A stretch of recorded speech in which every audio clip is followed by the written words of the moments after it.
Hey Eddie, it's Ingram. Hey, how you doing, man? I'm good. Yourself?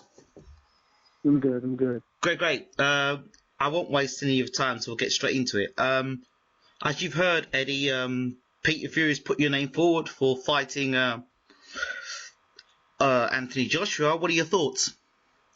Just it would be nice, if it happens. But I mean, at the same time, I'm not expecting anything really. But he looked good his last fight, and I mean, hopefully something like that can happen for us in the future. It'd be a good fight, I think. Well, fans want to hear from you that if you really want this fight, because from the sound of your voice, you're like, well, yeah, if it happens, it happens. If you don't, you don't. And the way fans are today and fan power is, fans will think you're not really wanting it. So what are your thoughts? No, it's just in all honesty with what I'm expecting. I'm not expecting much. You know what I mean? And that's just that. I mean, the business has been this way for quite a long time anyway. Yeah. You know what I mean? I've had this kind of issues in the past. I mean, this is an attractive fight. There's no doubt about it. You know what I mean, for both of us. But at the same time, you know what I mean? Is it really? I don't know. Do they want it? Because I don't really care. I mean, I would love that. I would love to get into the ring with them. I mean, I need a fight. I need a good fight. Why not? But is it something that everybody really wants to see, or is there another fight with another prospect or somebody else that they would be more interested in? Well, and you know what I mean, that's been the case with me in the past. Fans certainly want to see you in the ring, Eddie. They want to see you fighting someone in the top 10. They want to see you back in there in world contention. I know, I've spoken to you before. I know you want to be in there against the best, and people would love to see you with Anthony Joshua. But it's different things. One set of thought is he's a good fighter. He's a world class fighter. You've got the skills. Another set of people are looking at the Johnson fight last night and thinking, well, you could go inside a round. What are your responses to that? Well, I've no disrespect to anyone, and look, Kevin is no question a world-class guy when he's motivated and interested in actually, doing some big things in the ring. But I'm not sure if he was that way for that fight. Some people take fights, toward the tail end of their career just to, for money and for different reasons. One thing is about me, when I get into the ring, I get into the ring with the attitude that I'm coming to win every time, not to lose a round, not to lose a moment of the fight. So I'm not going to get in there and not give 150%. So if you're not going to get a guy that's going to go lay down in there, and I'm not saying that's what Kevin did. I'm not saying that he thought he got it from the looks of things. Well, he got caught with some good shots, and Anthony was on him and made sure he stayed on him, which was great. But I've been in with some of the best fighters in the world, and one of the best fighters of this era. So, and he wasn't going to take me down the round, so I just don't think that's going to happen. However, hey, I've been wrong before, but like I said, when I get in there, I'm looking to do big things every time. So it's not going to be. I don't want to say there's not going to be a chance of it, but the way I see it, it won't. Could you make July? If it was put to you, Eddie, there's a fight for you in July against Anthony Joshua. Could you take that fight in July? The way things are right now, I think we'll actually that would probably be enough time to yes, get into a proper camp. But I mean, then again, I would have to talk with my people and make sure that that's something that we can really, get. But I mean, okay, if your people said yes and you got the green light, you'd definitely take the fight in July then. Listen, if I got the green light, I'm on board. Okay. You know what I mean? This is an opportunity of a lifetime. Right. You know okay. what I mean? Even though, I mean, for me, fighting a prospect, a guy that's coming up like he is, it shouldn't be. But at this point in time, I'm not. Nobody's breaking down my door to fight me, so whatever. Okay. And a message to Anthony Joshua and a message to Eddie Hearn. First, Eddie Hearn, the promoter of Matchroom and, the promoter of Anthony Joshua. Do you have a message to him? Oh, no, just, hey, look, if there's an opportunity, there's a slot that we can slide in, it would be great for both of us. And if it happens, I look forward to the challenge. Simple as that. And to Anthony Joshua, who I heard, through Peter Fury. Peter Fury said that you were offered to Anthony Joshua's team beforehand, and the fight was turned down. So, a message to Anthony Joshua? Say it one more time.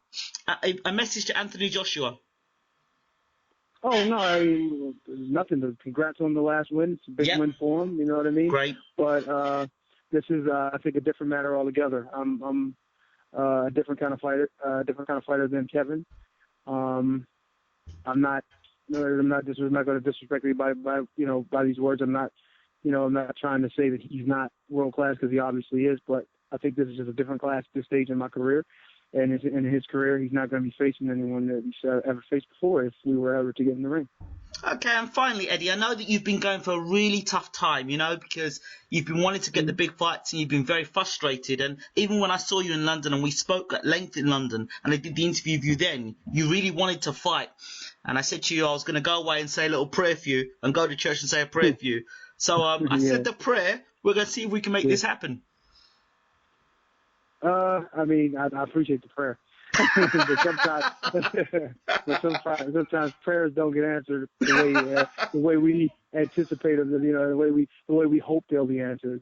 So I mean, look, like I said, this is a business. You know what I mean? I hold no ill will to or no. I'm not upset with anybody or frustrated to anyone in particular.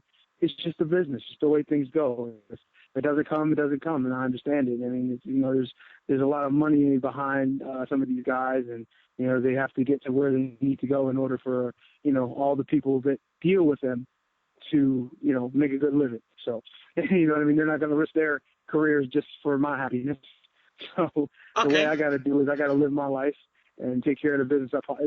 Try to do some things to keep my head above water and survive properly, me and my family. So I can't bank on that. So I'm going to just keep working and keep living and I'm going to stay in some shape, because if it does happen, then great, I'll be ready. But if not, so I just hit a game. So okay, even if you don't get a Joshua fight, who would you want to fight if it was if you couldn't get a Joshua fight, then who do you want to fight?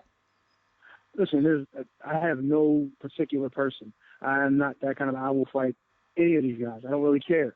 You know what I mean? I fought the best, and I'm willing to get back in there with the best.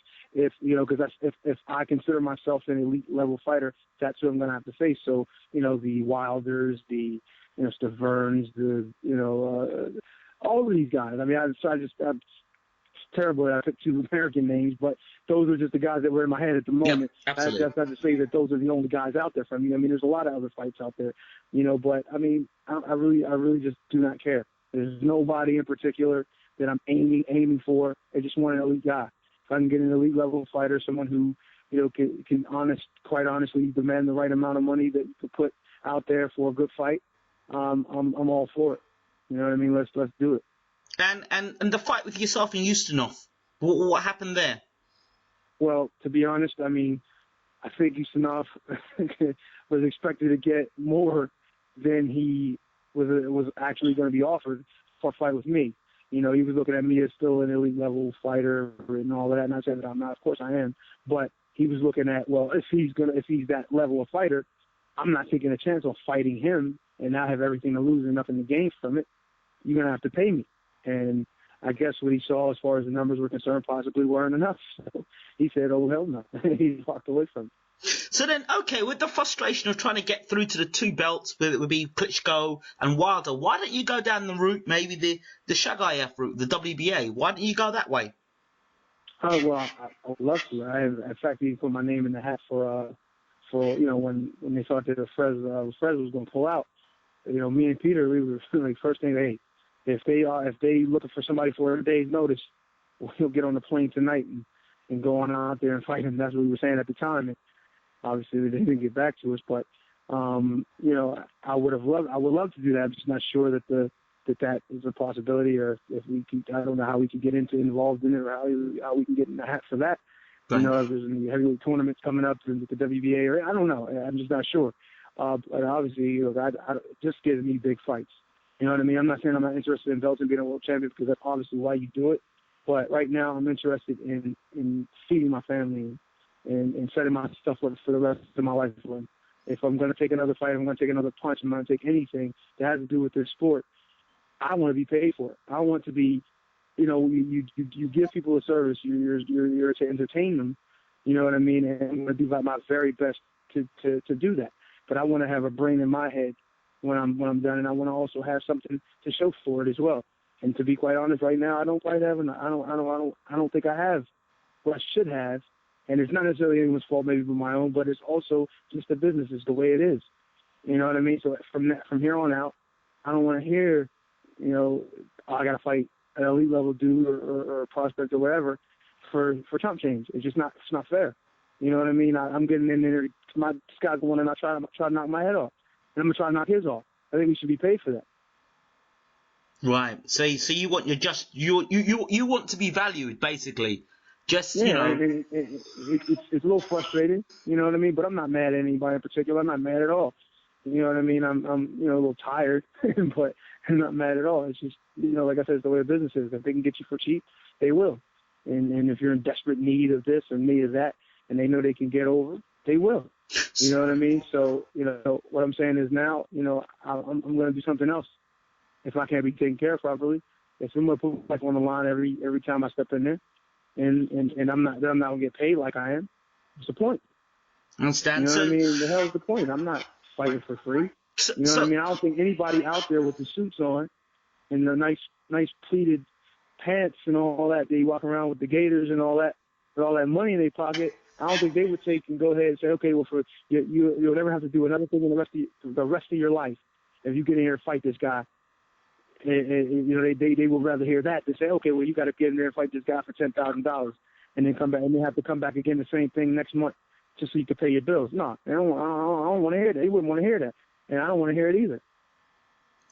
So what's triggered this, Eddie? Because what's made you now become this way? Because it sounds to me that there's been a change of thought. Something's happened, or either somebody's hit you over the head with a hammer, or you've suddenly woken up and realised, hey, what the hell's going on here? What is it? I mean, it's been a while now. I mean, I've had great people like Peter, right, and my trainer Bashir, and different people, even a few other friends that I've known and people I've talked with, advisors, and my accountant buddies, much more than that, Mario, a couple of guys, another friend of mine, Charles. We were talking, and it's just over time I've been talking to these people, and I've also looked at my bank account, and I've looked at other things, and these things obviously rub off on you over time. You get a little bit older, you kind of understand what you're dealing with, and I see now, you know what I mean? It's just, I mean, I can't eat a lot of that credibility that I've got for the fights I've put in. You know what I mean? I can't eat that. You know what I mean? I can't do anything with that. People say, pat you on the back, oh, champ, you did great. You fought Klitschko. Oh man, you almost went the distance. You gave him a hell of a fight. You made him miss, and all that stuff's nice. Yeah, I fought some of the best fighters in the world. And don't pay your bills. Don't pay your bills. But that doesn't mean anything. Don't pay your bills. Can't eat it. No, you can't eat. Don't pay your bills. You can't tell that. Don't pay you nothing. No. It pays you a hell of a compliment, but it doesn't pay you a thing, I appreciate it, and I love the fans for it, and I love the people who love the sport and love me. Great, you know what I mean? I appreciate that, but at the same time, there's a lot of difficulty in my life right now. You know what I mean? And it has nothing to do with me being with Peter. Peter's actually given me, a new lease on life with boxing and sports, and just like in general. He's been a top person, you know what I mean? But for me, he's a real friend, and more than just a business associate, you know what I mean? Yeah. And of course, the other people I mentioned, Mary Stevens and Charles and Bashir, those guys are forever. I'm going to be in debt to them, just as people. But like I said, as far as this boxing thing goes, I mean, if I have another fight, great. I mean, it's a big money fight. Obviously, it's going to have to be then even better. But if there's there's a lot of crap, man. I'm gonna be honest with you. You know what I mean? I fought fights that dudes would laugh at me if they heard what I got paid for and actually walked away with. They would just laugh. Like, are you kidding me? And I thought I was doing it for purpose then, not for purse, to get me in a position to be a world champion. And it just didn't happen. Didn't happen that way. I kept fighting and fighting. And it's just, Wow. It just kept being another fight, and one more fight, champ, one more fight. Would a move to Al Heyman help? I would think so. I think Al would probably put me in position quite pretty quickly. You know what I mean? But but at the end of the day, like I said, it's a business. What can I do for him? What can I do for him? And I think that's probably what is the biggest question, to those guys, and whether or not they want to put me on board or not. What can I do for them?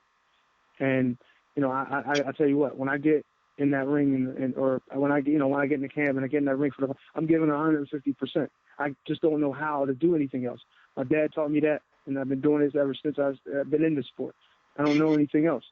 You know what I mean? I'm gonna work as hard, even if it hurts physically and mentally. I'm gonna do that. But the opportunity has to be there, though. You know what I mean? If I'm gonna give my body and my mind, you know what I mean? I need to be taken care of. Simple as that. I think that's beautifully said, Eddie. And let's just hope that this fight does come through between yourself and Joshua. If not, then we hope that the doors do open for you to get a big fight soon, and you get paid what you are worth. Yeah. I mean, like I said, it's not always obviously about how much money and blah blah blah. I'm just saying it's been so long since I've seen a nice payday for a sport, which I take my life and I take beatings, physical beatings, trauma to the body and head on a regular basis, and I'm just like looking at my account and it's like, I can get this at, I don't know if you're familiar with Walmart, but Yeah. if I worked at Walmart, I can make some of these things, man. It's just like, what in the world am I doing here? And you really got to think about it. And listen, I enjoy boxing. I've been a fighter for years. And, the sport is great, the sparring, fighting, all that stuff. It's nerve-wracking at times, but it's nice. It's enjoyable. There's a lot of discipline, a lot of good things with it. But it takes you a little piece of you every time you get in there. And if I'm not going to earn anything from it, and I'm just going to get in there and take beatings and get a little piece taken of me every time and not get paid for it, it's not worth it. Not at all. Okay. Eddie Chambers, thank you so much for talking to Baylor 8 TV. No problem, my man. Call me anytime. Thank you very much, champ. All the best. All right, you too, man. Bye-bye.